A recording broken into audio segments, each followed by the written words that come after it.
Siemanko! Właśnie jestem po locie z Bogoty, z Medellin do Bogoty, z Bogoty do Panama City. Zaraz będę leciał z Panama City do Curaçao, a później z Curaçao do Caracas. O, żeby się tam dostać naprawdę nie jest lekko, ale mam nadzieję, że będzie warto. W ogóle na samym początku tego filmu chciałbym podziękować Polowi. Dzięki stary, uratowałeś mnie.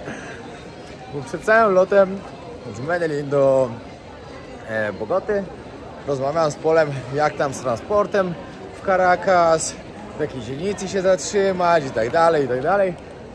No i on mi mówi tak: ty, a masz dolary? Ja mówię, no mam tam jakieś 200, w razie czego, żeby na jakieś wizy, bo zawsze tam coś mam. Mówię, ale jak tak?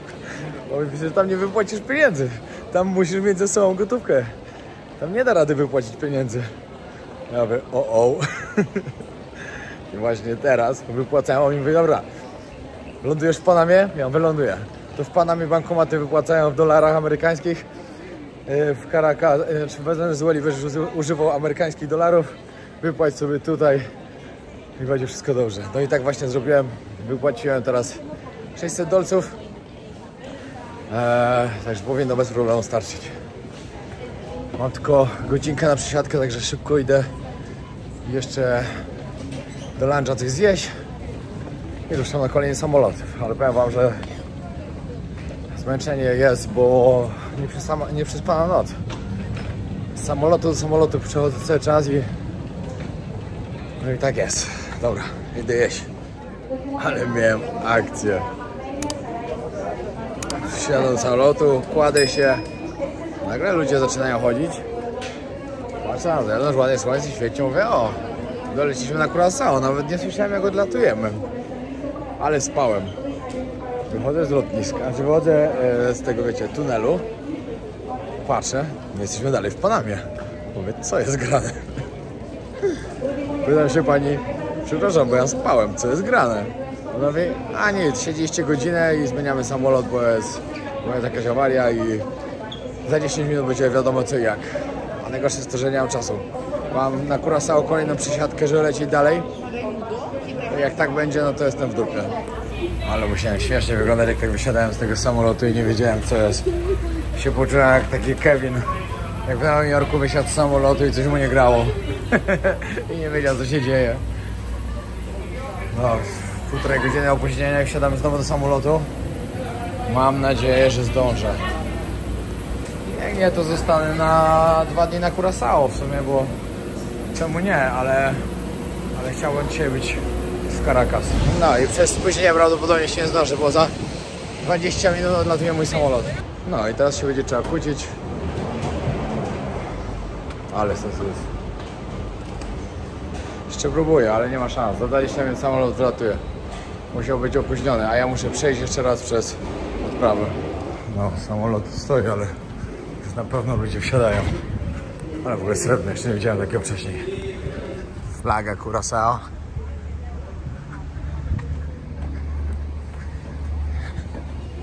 Dziesięć minut już po starcie. Także nie liczę na za wiele, ale idę zapytać. Na szczęście nie jestem jedyny, jest więcej tych ludzi, którzy nie polecieli. Czekamy na kogoś z Copa Airlines, żeby nam doznać co jest grane. Kiedy polecimy i czy oddadzą pieniądze. Albo dadzą za kolejne loty. Tylko najgorsze, że to była inna linia lotnicza i ciekawe jak to będzie. No, trochę nas idzie. I zobaczymy jak to się skończy. No, tak naprawdę linia lotnicza powinna nam dać hotel i wyżywienie i opłacić kolejny lot. A jak się skończy, to się zaraz okaże. Właśnie sobie siedzę i przeglądam ceny, jakie są na najbliższe dni, żeby dolecieć do Caracas. Powiem wam, że jak linia lotnicza mi nie da biletu, to chyba mnie w Caracas nie będzie. 5000 trzeba zapłacić stąd, żeby nawet do Caracas dolecieć. 4000 to jest najtaniej z 2 przesiadkami, a wiecie jakie głupie przesiadki? Stąd wrócić do Bogoty, do Medellin i z Medellin polecieć do Caracas. A ja właśnie jeździłem z Medellin do Bogoty, z Medellin do Bogoty, do Panamy i tu, żeby polecieć do Caracas. A teraz trzeba się w drugą stronę polecieć, żeby tam polecieć. Miazga po prostu, miazga. 3 godziny, nikt nawet się nie pofatygował, żeby przyjść. Ale jestem zły. Już napisałem do Kiwi.com, bo tam zakupowałem bilet. Na szczęście dali mi 705 euro takiego kredytu, takiego zwrotu za to, że lot został naruszony. Chyba mam kamerę brudną. No ale co z tego, jak nowy lot kosztuje 1000 euro. Także dużo mi to nie pomaga. Ale nie, dobra, zostaję na weekend tutaj, muszę sobie odpocząć i poukładać w głowie, coś wymyślić. Bo jak na razie mam naprawdę ciężko w głowie. Dobra, idę teraz znaleźć busa. Bo jak pytałem, to bus kosztuje około $1,5, a o taksówkę teraz zapytałem, kosztuje 40. Także różnica jest spora. Znalazłem hostel. No i zostanę 3 dni. Muszę pomyśleć, co dalej. Dobra, jadę już autobusem. Żebyście wiedzieli, te autobusy z lotniska tutaj co godzinkę jeżdżą. No ale jest taniutki, to najważniejsze. No i dojechałem do tego pięknego, kolorowego miasteczka. Do hotelu mam jeszcze, znaczy hostelu w sumie mam jeszcze stąd kawałek. Parę minut, ale jeszcze niedaleko. Jak się sypie, to wszystko naraz. Patrzcie, nawet spodnie się rozwaliły. Ach. Muszę kupić szkle, jakieś takie... Dziura się zrobiła jak nie wiem, jakaś gówniana na klej przyklejony zamek zamiast przyszyty. To się nie ma co dziwić. Dzisiejszy dzień po prostu wieczór muszę spędzić na wyluzowaniu głowy.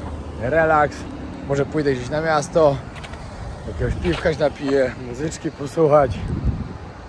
Powiem wam tak, brak jedzenia na pewno męczy, brak picia na pewno męczy, ale najgorszą rzeczą jest brak snu. Nic was tak nie zniszczy jak brak snu, naprawdę. I wiesz, wiem co mówię. Piękny zachód słońca się robi.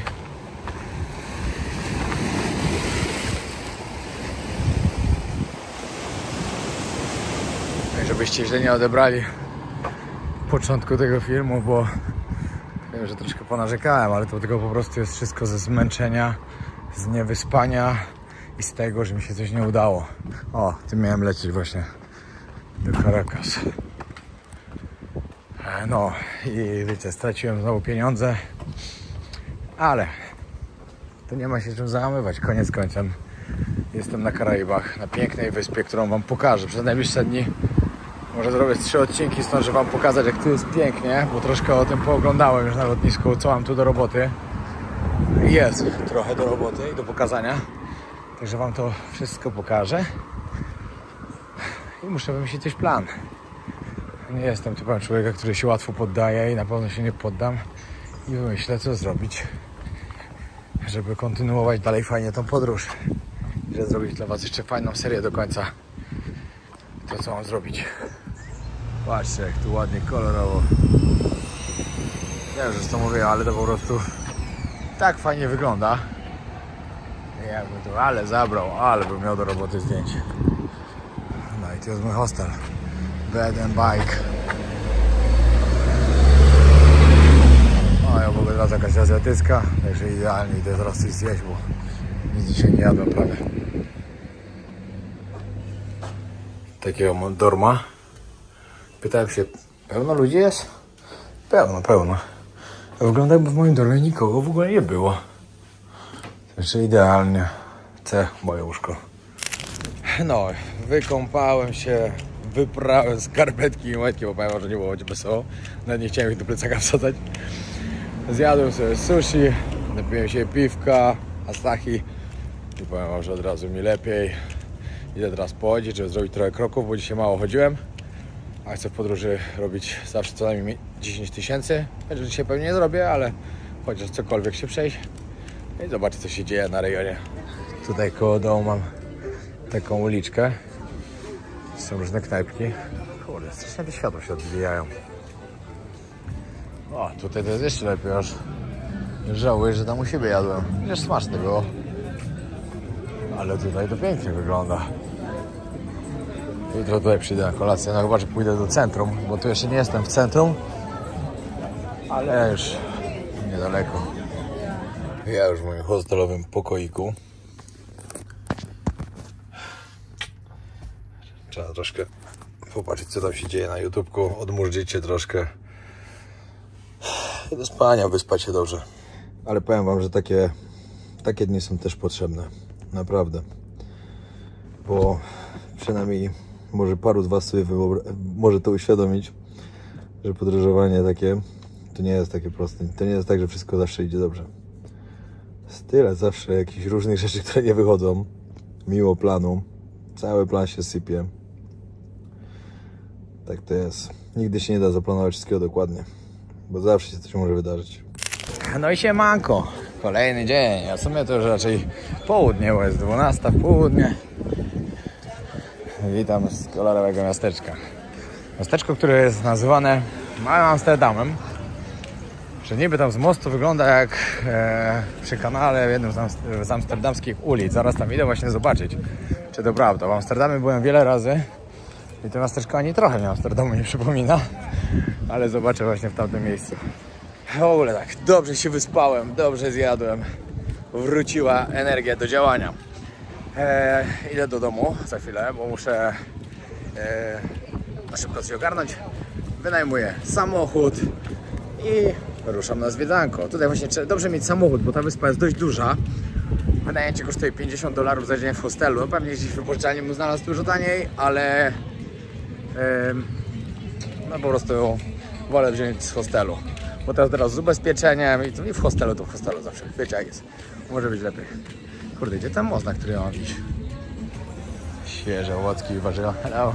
Morning. Morning. Very good. Oh, thank you so much. Thank you, I don't need nothing. Ogólnie za dużo jeszcze nie widziałem, ale powiem szczerze, że ten vibe tutaj mi się naprawdę podoba. O, Frida Kahlo. Ulubienica Lali. W ogóle plan początkowy dzisiaj na zwiedzanie miał być taki, że po prostu biorę rower, no bo mieszkam w hostelu bed and bike, czyli łóżko i rower i sobie coś tam na rowerku zwiedzam. Ale jak zobaczyłem, jakie to są odległości do tych fajnych, do tych w sumie najfajniejszych plaż, no to lekko zrezygnowałem z tego pomysłu i stwierdziłem, że jednak lepiej samolot. I wiecie, to nie samo to, że jest daleko, ale tu jest już ponad 30 stopni i słońce. Bym był cały tak spalony, że nawet sobie tego nie chcę wyobrażać.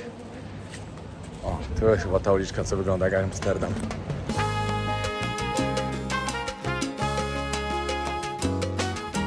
Choinka na święta już gotowa. Wow, patrzcie ile kłódek. No nie, no takiego czegoś też nie widziałem. Mocno. No i tutaj jest właśnie most, że za tym mostem podobno już jest tak pięknie.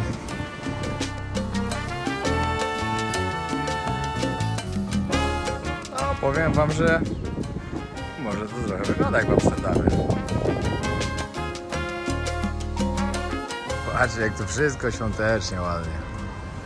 Flaga. Dzisiaj akurat od 5 do 8 jest to jakaś imprezka. Dobrze trafiłem. Akurat tu przyjdę zobaczyć.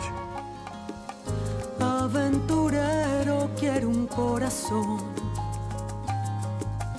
uno que sepa improvisar, que no tema la soledad, pero Wszędzie coś ładnego. Dobra, bo mój plan się troszkę przedłużył. Miałem iść od razu po samochód, a minęła godzina, ja dalej jestem jeszcze daleko od w ogóle hostelu. No ale powiem wam, że to jest tak ładnie, że chciałem to sobie po prostu zobaczyć. Nie ma się co dziwić. Ale teraz trzeba realizować dalszy plan. Bo co jest piękniejsze, to jest najpiękniejsze. Na wyspie Curaçao oczywiście cudowne plaże. A tutaj wrócę i tak jeszcze wieczorem. No tak wam mówiłem, że jest ta imprezka wieczorem tutaj, to trzeba przyjść zobaczyć, co się dzieje. Skorzystać z tego, jak już tu jestem. Jak już utknąłem w tym miejscu, to trzeba z niego skorzystać w 100%. dzisiaj w ogóle się nie przejmuję niczym więcej, nie sprawdzam co i jak, gdzie dalej lecieć. Zostawię sobie to na jutro. No chyba, że po prostu później jak będę na plaży leżał jakieś, to może tam coś zobaczę. A że jestem na Karaibach, trzeba było zakupić koszulę hawajską, żeby się ładnie prezentować, a nie na czarno chodzić. No i przypadkiem wyszedłem koło tego właśnie wielkiego napisu Curaçao. Ale tu widać, że jest tyle wszystkich świątek i tak porobionych, że to wieczorem to będzie to co ma być. Fajne też kawiarenki tutaj w bocznych uliczkach. Klimacik ma na pewno to miasto, tutaj gdzie teraz jestem. To na pewno warto przyjechać, jak się jest na Curaçao. I jeszcze fajną taką ciekawostką jest to, żebyście wiedzieli, że właśnie tutaj w okolicy leżą trzy wyspy, które są oznaczone jako ABC, czyli Aruba, Bonaire, Curaçao. Wszystkie trzy właśnie należą do Holandii. Były kolonizowane i są teraz właśnie jakby terytorium holenderskim. Curaçao to malownicza wyspa na Karaibach, należąca do Królestwa Niderlandów, znana ze swoich kolorowych, kolonialnych budynków w stolicy Willemstad, które wpisano na listę UNESCO. Wyspa zachwyca turystów krystalicznie czystymi wodami, idealnymi do nurkowania i snorklingu oraz pięknymi, zacisznymi plażami. Curaçao słynie również z likieru Blue Curaçao, produkowanego z lokalnych pomarańczy Laracha, który nadaje napojom tropikalnego charakteru. Mieszanka kultur europejskiej, afrykańskiej i karaibskiej sprawia, że wyspa oferuje różnorodną kuchnię i bogate tradycje. Dzięki słonecznemu klimatowi przez cały rok Curaçao jest doskonałym miejscem na wakacyjny wypoczynek. Co do kolonizacji, bo to jest temat, który na pewno jest ważnym tematem.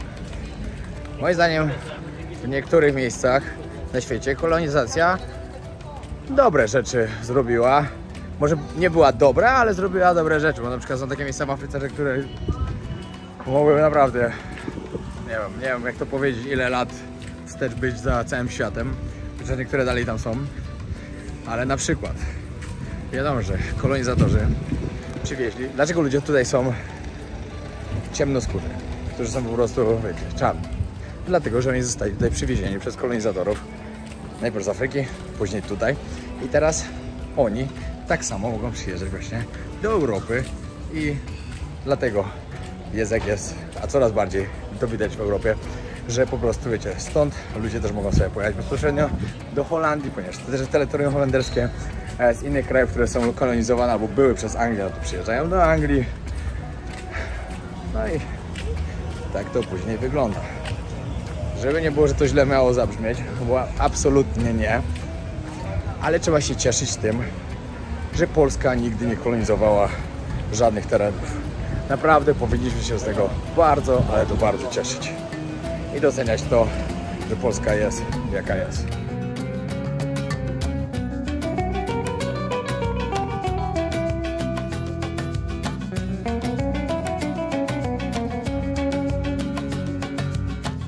No i patrzcie, co się teraz dzieje w tych wszystkich krajach.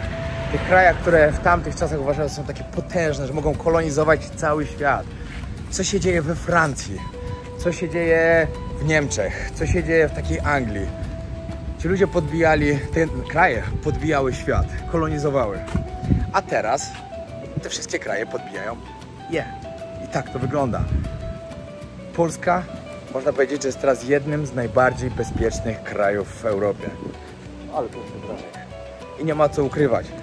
Bardzo się rozwinęło to, że turyści chcą przyjechać do Polski, że dobrze się czują. Rozmawiam z wieloma ludźmi na świecie. Jak mówię, że jestem z Polski i oni mówili, że byli w Polsce, to mówili, że bardzo bezpiecznie się czuli, że Polska jest czysta, że Polska jest piękna. I tak to wygląda. A pojedźcie do Niemiec, pojedźcie gdzieś do Anglii, pojedźcie właśnie do Francji.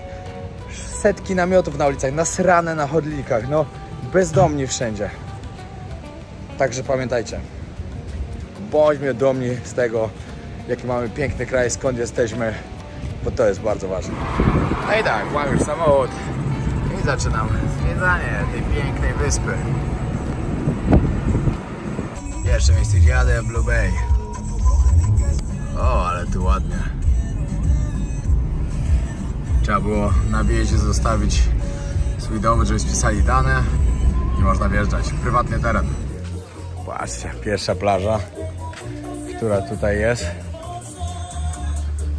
No i tak, utknąłem. No ale powiem wam tak, utknąć na Curaçao, no tak pięknej wyspie, no to w sumie nie jest nic złego. Całkiem fajne miejsce, żeby utknąć. Przejdę się właśnie trochę, pokażę wam, no i później padę w kolejne miejsce, w kolejne. Ta wyspa jest duża, ma naprawdę dużo pięknych miejsc, które zobaczycie i dzisiaj, i jutro. Wejście tutaj ogólnie kosztowało $12 na tą plażę, to taka prywatna plaża. Ale jak ja powiedziałem, że idę tylko do baru, no to za darmo. Także jak ktoś będzie chciał na przykład przyjechać sobie i nie leżeć na plaży, tylko tak zobaczyć jak wygląda, napić się piwka albo czegoś innego, to macie wtedy za darmo. Idę zobaczyć jaka woda. Nie no, pięknie.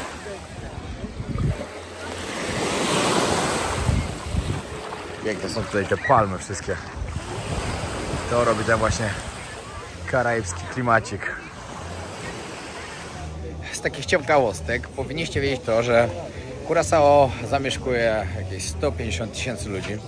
Wyspa ma 444 km², także to jest dość spora wyspa. Jest tu 40 różnych plaż. Curaçao słynie z tych pięknych plaż. I co ciekawe, produkuje też tu lokalny alkohol, który nazywa właśnie Curaçao.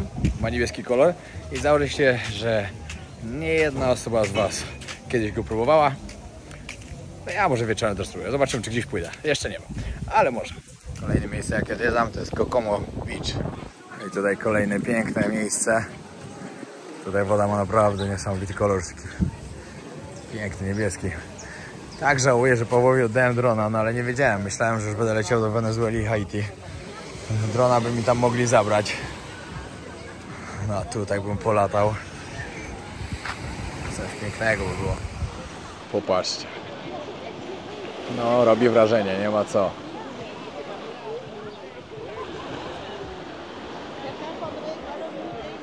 Jest tak czysta woda.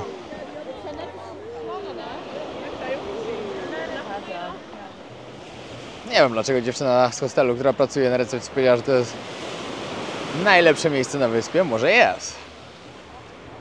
Ale myślę, że jeszcze ładniejsze znajdę, bo po zdjęciach widziałem, że im bardziej w górę wyspy jedziecie, no to tam naprawdę jest tak, że... Ale dobra, akurat siądę sobie tutaj, albo coś zjem, albo się czegoś napiję. Na każdej plaży sobie trochę czasu chcę spędzić, żeby troszkę poodpoczywać. No, jadę teraz na plażę, gdzie są świnki. Jest taka plaża jedna ze świnkami, jedna jest z żółwiami, gdzie można nurkować z nimi właśnie. Także jadę zobaczyć. Znaczy z żółwiami sobie zostawię na jutro. Dzisiaj pojadę do świnek, o ile będą. Jak nie będą, to jutro pojadę drugi raz, bo to i tak mam jutro po drodze, bo jutro chcę dojechać jeszcze wyżej. Jadę autem i patrzę, ludzie coś zdjęcia robią. Co jest grane? A tu cyk! Flamingosy! Nie tylko to na Arubie, pamiętajcie. Jak przebierają nogami w ogóle.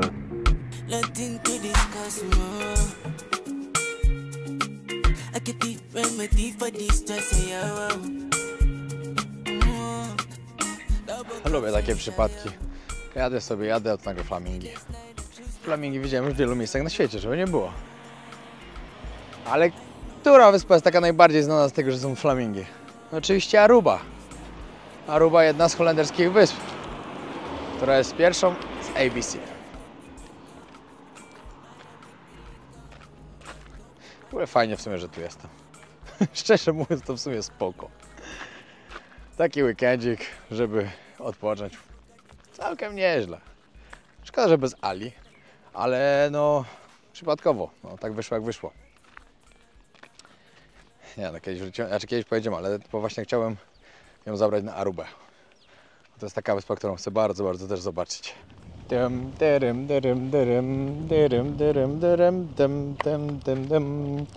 Elo, świnki! Ła, to locha piękna. Hello. Elo. Co jest? Co jest, panie świnko?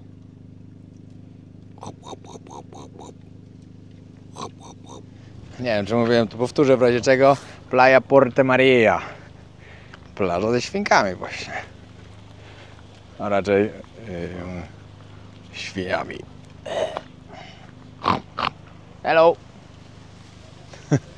No, tutaj macie bar, restaurację, leżaczki. Że tu gdzieś tu szły te świnki. Gdzie one uciekły?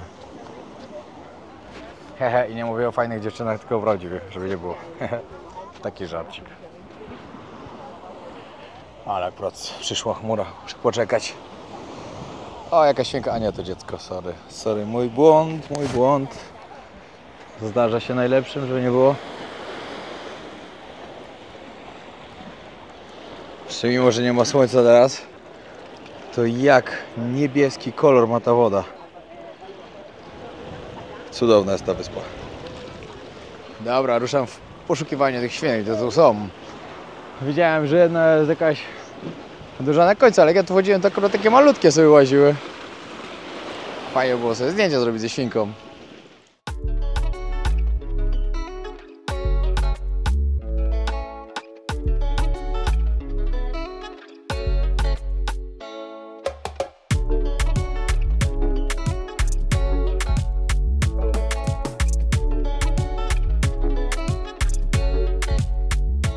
W ogóle stwierdziłem, że zrobię dla Was taki odcinek z 10 najlepszych miejsc, które warto zobaczyć na tej pięknej wyspie, bo naprawdę jest piękna. Dzisiaj to tylko taka zajawka, a jutro już będzie taki pełny odcinek z tymi wszystkimi pięknymi miejscami, plażami i tak dalej, i tak dalej. Ale pomyślcie, taki ktoś miał fajny pomysł, znaczy fajny, pomysł, który się sprzedaje. Ci ludzie tutaj, którzy przyjechali typowo tylko dla tych świń. Jakby to była zwykła plaża, no to pewnie mało kto by przyjeżdżał, no bo w niej nie ma nic jakiegoś świetnego. No jest po prostu plażą, woda no jest ładna, no ale jest zwykła. Tu jest 40 różnych plaż na tej wyspie. A przez to, że ktoś sobie kupił 2 świnie i te świnie mają małe, to teraz jest to wyjątkowe. No, i ważą świnie między ludźmi. Srają na plaży pewnie. Ludzie zatykają foty. No, jest szał, jest atrakcja.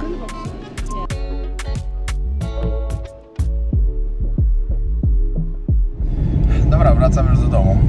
No i powiem Wam tak. No nie wytrzymałem. O, czekajcie. I zacząłem szukać miejsca, gdzie lecieć. Od razu mogę powiedzieć, niestety, Wenezuela odpada. No nie ma najmniejszej możliwości, żebym tam poleciał.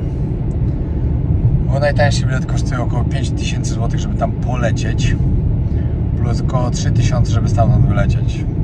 Plus na miejscu za wycieczkę na wodospad kolejne jakieś, no nie, no nawet nie ma takiej możliwości. Za drogo by to było, także odpada. Kontakt z Heidi też się nie odezwał, także też odpada. No, a żeby tutaj tak latać, żeby latać, to też jest bez sensu. Mamy teraz fajny miesiąc, muszą być fajne odcinki, które Was będą ciekawić. Także po prostu lecę do Afryki. Prawdopodobnie. Nie mówię, że jeszcze na 100%, bo biletów nie kupiłem. Ale znalazłem stąd naprawdę tanie połączenie, żeby dolecieć do Amsterdamu. A z Amsterdamu gdzieś do któregoś kraju z Afryki Zachodniej. Tak będzie, prawdopodobnie. Na 90%. Może 95%. Czas pokaże. Teraz coś zjeść, idę na miasto, bo ma być dzisiaj jakaś imprezka, a najlepsze to są imprezy już świąteczne. To jest ciekawe.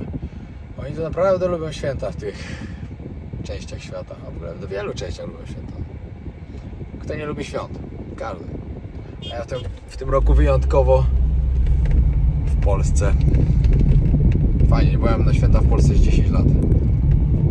Może 8, no nie wiem, około 10. No i czas trochę pozwiedzać to piękne miasteczko właśnie wieczorem, żeby Wam pokazać, jak pięknie wszystko wygląda. Jest taki świąteczny klimat. Bardzo mi się to podoba.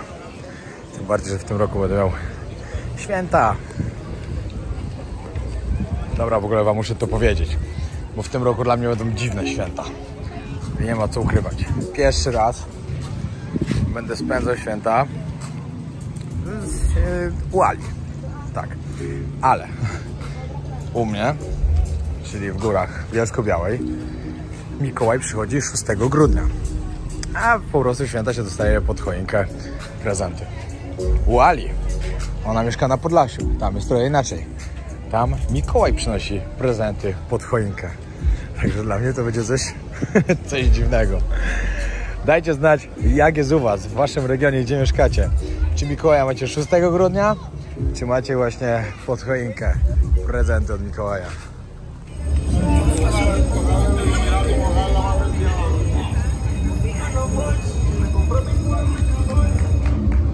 A właśnie, zamykają most. Będzie coś płynęło chyba. O, patrzcie, jak ten most się otwiera. Przekręca się normalnie. No i przyszedłem zobaczyć, co tu się dzieje wieczorem. Coś tam się dzieje, ale widzę, że tylko ćwiczą.